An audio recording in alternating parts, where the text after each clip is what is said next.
Hey, hey, hey! Welcome back to another Tyra Let's Talk. Today we're going to talk about Mama June family crisis. And it's still kind of sad. You know, I almost had me in tears yet again. That they, picked up where they left off where Anna had passed away. 2 days later, production was interviewing June. And I never lost a child, so I don't know how that pain feels, but my heart goes out to her because she lost a child. I don't care what she did in her life, done in her life, will do with her life. But for any parent to lose a child and have to bury a child is unnatural to me. I feel like their world would just stop, but she is making, do. I've known people that lose children at different, people that lost children at different ages, newborn to up in age. I didn't see my grandmother have to bury her son, my oldest uncle. And it took a lot for her to come out of that. A lot. And when I say to come out, it's like it's not that she got over it, but just to get back to some type of normal day-to-day self, as close as normal could get, because it never would be normal again when you lose somebody. You feel what I'm saying? You don't, that normal is gone. Now it's a new normal that you have to adjust to. And so for her to have to bury her oldest daughter, for June to have to bury her oldest daughter, I can only imagine that pain and that sorrow and that grief that she has, because I never lost it and or had to bury a child. So my heart goes out to the Shannon family, my heart goes out to everybody that ever had to bury a child. My heart goes out to anybody that ever had to bury somebody, period. I didn't have to bury two parents, in a matter of 13 months, at a young age, not at the big grown self I am now, at a young age. My mom while I was still in high school, my dad a year later. So I know that's a whole different pain. Having to do that at 18, 19 years old. But they did show a little bit of the funeral, the celebration of life. Alana did make it, she was able to stay, and her professors in the school that she attends in Colorado understood and wouldn't expect anything less, because that's her sister, not her anybody. It's her sister, her oldest sister. And then Pumpkin is going through it. She's looking for urns and dedication type stuff to put her sister in, her ashes. But she's expectedly having a hard time. Hold on. But Pumpkin, yeah, she's going through it big time. To the point where Josh is worried about her, which I expect that's his wife. But he called in reinforcements. He called Jessica, the other sister. He's like, I need help. She's not, we need Mama Pumpkin back. We need Mama back, to the best, because we need her to get out that bed. And she's not wanting to get out the bed. So Jessica's like, well, I can come over there tomorrow, and help. He's like, Josh was like, no, I'm going to need you to come today. I didn't deal with this long enough. I need you to come get her out that bed today. And even their daughter was like, is mom gonna be okay? And Joshua was like, I don't know. I don't know. That's what he told her. I don't know. So Jess shows up, but she stopped at the store and bought, a box cake where they can make a cake. Because Pumpkin likes to bake. And Pumpkin's like, that's a box cake, dude. But she got up and made the cake with the kid, with her and her daughter. And she had a good time. She laughed and she, cracked jokes. But it's going to take her, like anybody else, some time to get adjusted to Anna not being there. Now, I finally got full clarity of what happened when it came to Anna's daughter, Caitlin. Well, of course, she did not sign the papers stating or fill out any paperwork stating that her husband was to have the daughter for 1 week, every other week, and Mike, Mike and or June was to have her the other weeks, the opposite weeks. Well, come to find out, June had marched herself down to the court in hopes that Anna would sign these paperwork signing over rights, or giving her rights to this child when she passed. Anna didn't sign those papers because it's even on film, on camera, stating what she wanted. So that's probably legal and binding. But then her husband called June and said he needs help because between losing his wife, now losing his stepdaughter to her biological father, and then the oldest child that looks at him like nothing but a father, he needs help. So that's how, in this episode last night, came about to June having this child. But June's mouth is reckless when it comes to Justin. Not saying Justin is perfect or anything.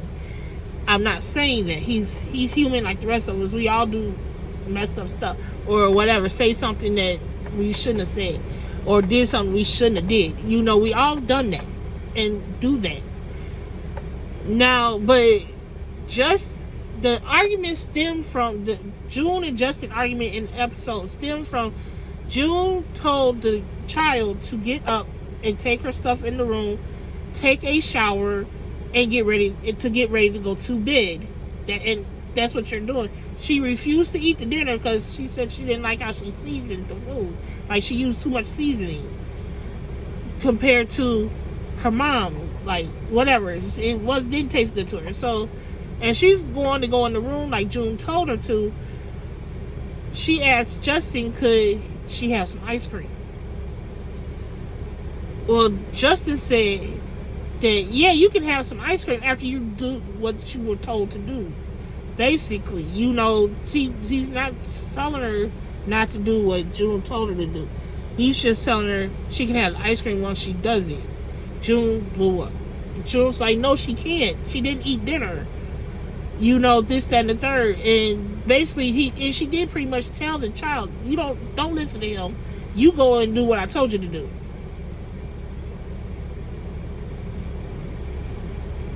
I would have felt the same way Justin felt. You're not going to tell the child that lives in my house that she don't have to listen to me.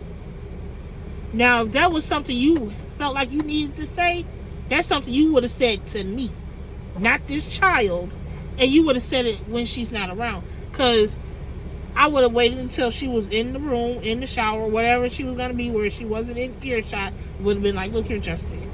She can't have that ice cream. Only because she did not eat her dinner. She can't have her way. And I get that argument. But Justin's justifications was,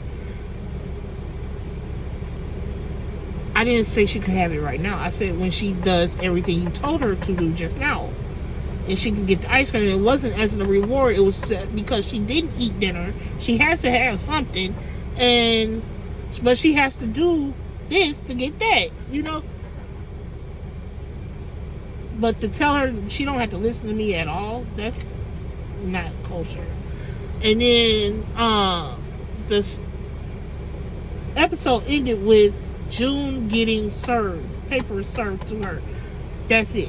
That was it. And then they didn't come back and say, with a clip of next week's show. So I'm like, is next week not gonna happen? Will be posted. You'll know if I post a video. But that's that on that show. So that's it for this, for Mama June.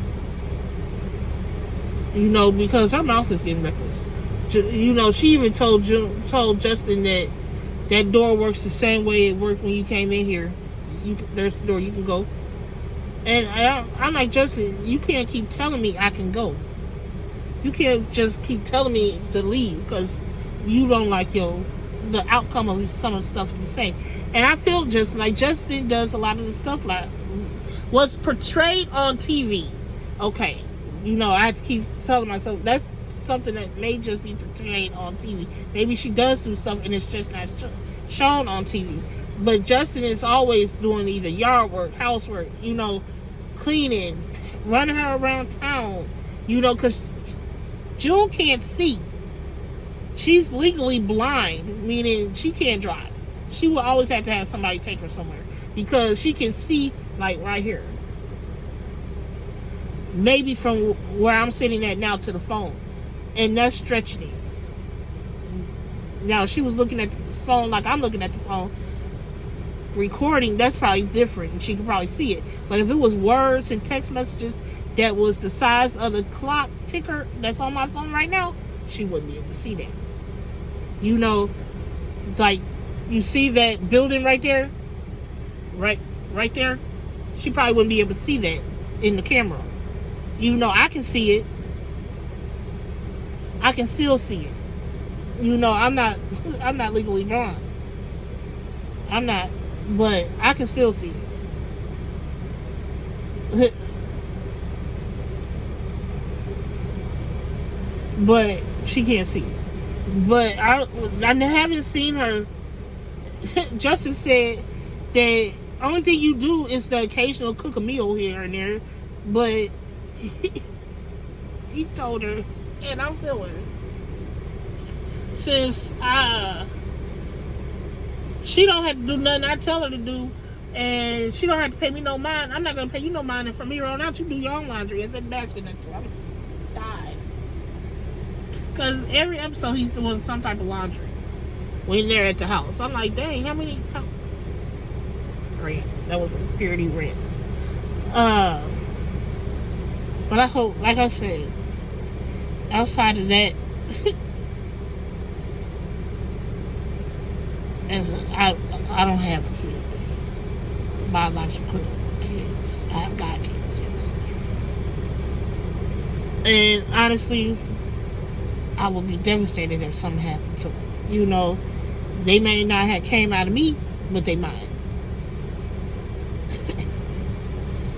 We got a leader of the underworld running around our family right now.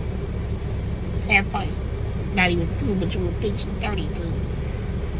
And something happened to that little girl where she was no longer here. Lord will have to take, Jesus will have to take the wheel and to go ahead and just, I'm throwing in the towel, and I wish he would throw it back, because every time he throw it back at me, I would throw it right back at him like I'm out of it. I'm done. Something happened to that little girl. And I'm not even her mother or father, but I was met somebody else. That's my girl. That's my jelly roll. And she know it. She know the jelly roll dance too. And the song. And she don't know nothing else. She know Jelly Roll, her name, and she know the Jelly Roll song. Love me some Jelly Roll. And I don't even like Jelly Rolls, but I love that one. The 2-legged one I love. But okay. Nobody told you today that you are special, and that you are somebody, and that you are wanted. Let me be the first one to tell you that you are special, you are somebody, and you are wanted. And if somebody tell you any different, send them my way. I'll let them know. Yes, you are. Without a doubt. I appreciate y'all. I love y'all. And I see those numbers. We're going to get to 100. And we're going to celebrate. You know, I may change some stuff up a little bit on the channel. I don't know yet because I see numbers that's not doing too well, and I'm still learning this YouTube. So we're gonna get it together. You know, I'm not gonna let the numbers. I know before y'all come on here, y'all professionals. I know, do not let the numbers worry me. That's why I still do my channel. I found out somebody that was watching my channel faithfully at the beginning don't watch it hardly ever, and then told me I have a life now. You right. You sure is right. So y'all keep doing y'all. But I'm out here. Talk to y'all later. Bye.